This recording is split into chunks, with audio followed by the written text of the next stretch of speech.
चलिए आज एक बहुत ही खास कहानी सुनते हैं। महात्मा गांधी के जीवन और उनकी विरासत की कहानी। पर यह सिर्फ इतिहास की बात नहीं है।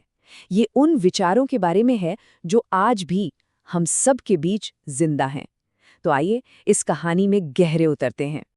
जरा सोचिए, एक धूप भरी दोपहर है।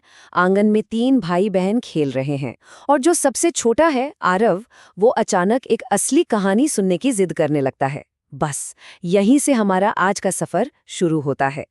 पता है, कभी कभी ना बड़े बड़े जवाब एक बहुत छोटे से सवाल से ही निकलते हैं, और इस कहानी में भी कुछ ऐसा ही होता है।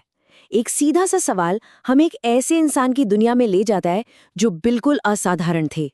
और ये सवाल है आयशा का।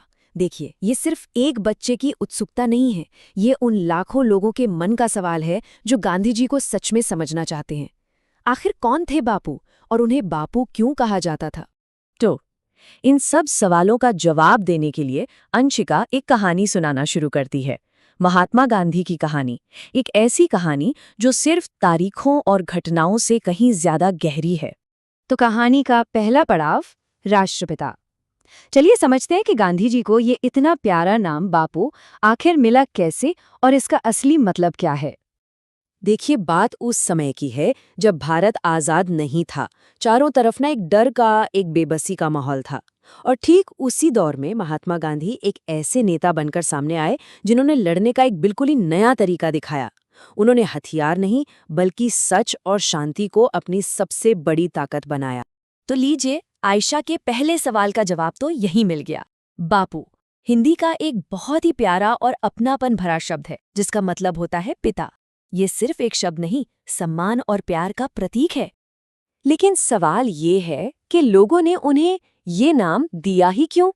वो इसलिए क्योंकि उन्होंने सच में एक पिता की तरह पूरे देश की चिंता की, लोगों को सही राह दिखाई, उनका हाथ थामा और उनके हक के लिए लड़े। बस इसीलिए प्यार से सब उन्हें बापू कहने लगे, और आज हम उन्हें राष्ट्रपिता के नाम से जानते हैं। अब आते हैं उस सबसे खास बात पर, उस विचार पर जिसने गांधी जी को पूरी दुनिया में एक अलग पहचान दी। मतलब उनकी शांति और अहिंसा में छिपी हुई असली शक्ति। गांधी जी का रास्ता समझने के लिए ना हमें 2 अलग अलग तरह की ताकतों को देखना होगा। एक तरफ है हथियारों की लड़ाई, जो गुस्से और हिंसा से चलती है, और दूसरी तरफ है सच की लड़ाई, जिसे शांति और हिम्मत से लड़ा जाता है। गांधी जी ने यही दूसरा रास्ता चुना था। उनका संदेश आप देखिए कितना साफ और कितना गहरा था कि मजबूत होने के लिए किसी को चोट पहुंचाना जरूरी नहीं है। उन्होंने हमें सिखाया कि असली बहादुरी हिंसा में नहीं, बल्कि मुश्किल से मुश्किल घड़ी में भी शांत और सच्चा बने रहने में है। लेकिन कहानी में एक मुश्किल मोड़ भी आता है। अब हम आयशा के उस सवाल का सामना करेंगे और ये समझने की कोशिश करेंगे कि कैसे एक महान इंसान के चले जाने के बाद भी उनके विचार हमेशा जिंदा रहते हैं। बच्चों के सवाल ना कभी कभी बहुत सीधे होते हैं, पर उतने ही गहरे भी। आयशा का ये सवाल हमें कहानी के एक बहुत ही दुखद हिस्से की तरफ ले जाता है, पर साथ ही ये हमें उनकी विरासत के बारे में एक बहुत जरूरी सबक भी सिखाता है।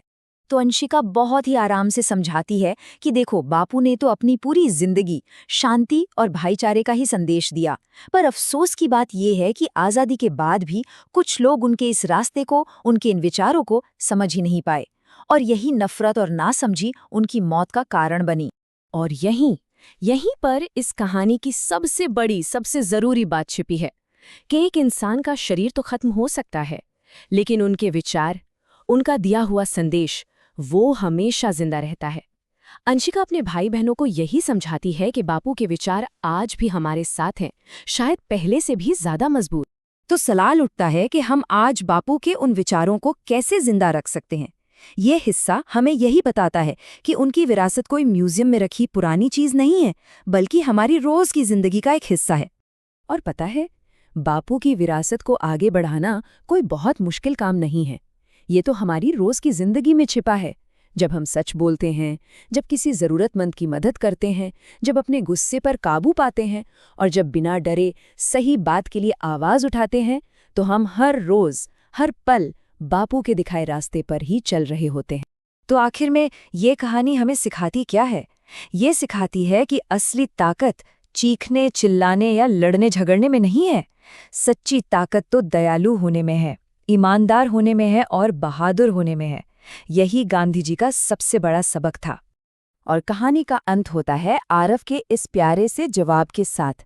ये छोटी सी बात दिखाती है कि बच्चों ने उस गहरे सबक को कितनी खूबसूरती से अपने दिल में उतार लिया है।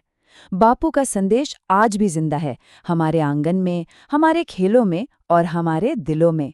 सवाल बस ये है कि हम इसे अपनी जिंदगी में कैसे उतारते हैं।